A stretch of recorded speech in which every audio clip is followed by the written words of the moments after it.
Last week President Donald Trump seemed to be on the cusp of a trade deal with China. A couple of threatening tweets later, the odds of ending the 16-month-old U.S.-China trade war have dropped dramatically. Whether or not American and Chinese trade negotiators ultimately salvage a deal, the U.S. says China backpedaled on a commitment and intends to raise tariffs within days. The episode highlights drawbacks in Trump's trade strategy, which tends to be protectionist, confrontational and negotiated one-on-one. Unfortunately, Trump's policies are only an acceleration of a trend in international trade that's been going on for several decades. It's a move away from multilateralism, in which many countries agree on certain trading principles, and toward bilateralism, which pits nation against nation, raising the stakes. I am a specialist in the politics of trade. My observations lead me to believe that the increasing abandonment of multilateralism will have pernicious long-term consequences. Not only will trade become more costly for businesses and consumers,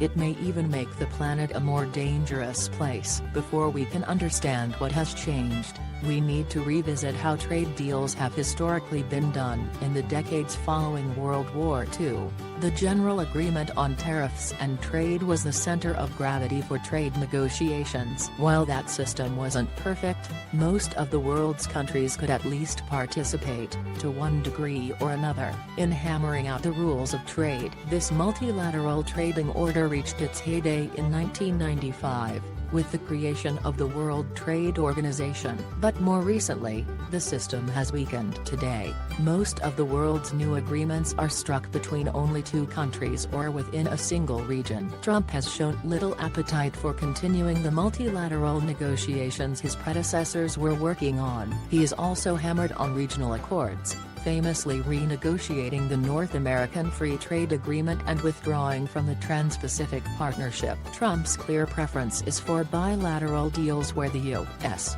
can use its market power to force concessions from its negotiating partners. But Trump has added a level of confrontation and antagonism to world trade not known in the post-war era. For evidence, look no further than his threats to raise tariffs on hundreds of billions of dollars of Chinese goods if a deal falls through. In essence, the United States under Trump has begun to see itself as the victim, rather than the guarantor, of the liberal trading order. This new perspective has made American negotiators more willing to extract temporary concessions from trading partners, even when these come at the cost of destabilizing the system as a whole. One pernicious consequence of abandoning multilateralism is the mounting complexity and discriminatory nature of global trading arrangements. In international trade, the fewer rules there are the better. One real benefit of the WTO system is that the same rules, more or less, apply to everyone. But the world's increasing rejection of multilateralism is creating a complex web of trade regulations that are tremendously hard to navigate. The number of preferential trade agreements jumped from just over 50 in 1990 to nearly 300 in 2010.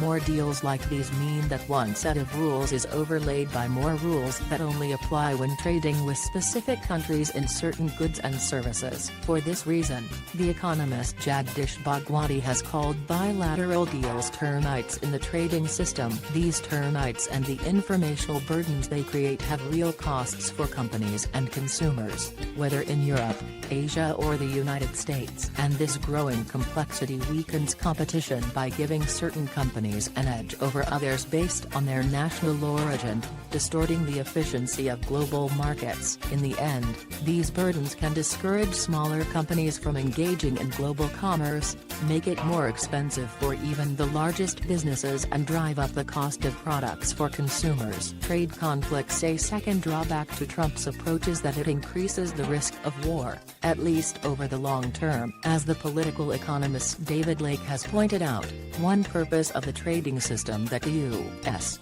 helped set up after World War II was to forestall mutually antagonistic trading blocs like the ones built by Adolf Hitler or, earlier, by the European and Japanese colonial powers. The origins of the two world wars may have been principally political, but there is little doubt that economic conflicts between blocs contributed to the military tensions. During the post-war era, the multilateral system took a major step toward insulating trade from such international disputes and strategic competition. Outside of relations with the Communist bloc, which only later participated in multilateral trade deals, there is ample reason to believe that economic interdependence helped produce the long peace of that period. For this reason, we should all be worried about the wobbly state of the global trading system. Bilateral and regional deals are making it easier for large countries to use trade policy more explicitly as an arm of foreign and military policy. Modern bilateral deals are not recreating the colonial systems of the past,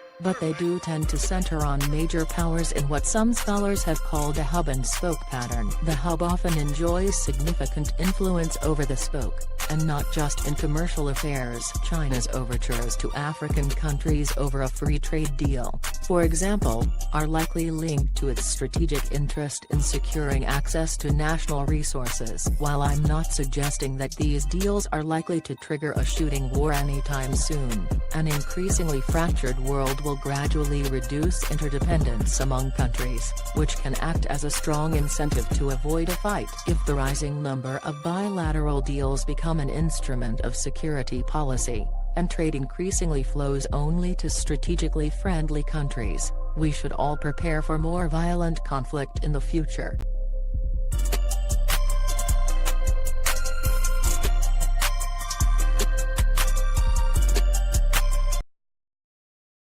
Yeah.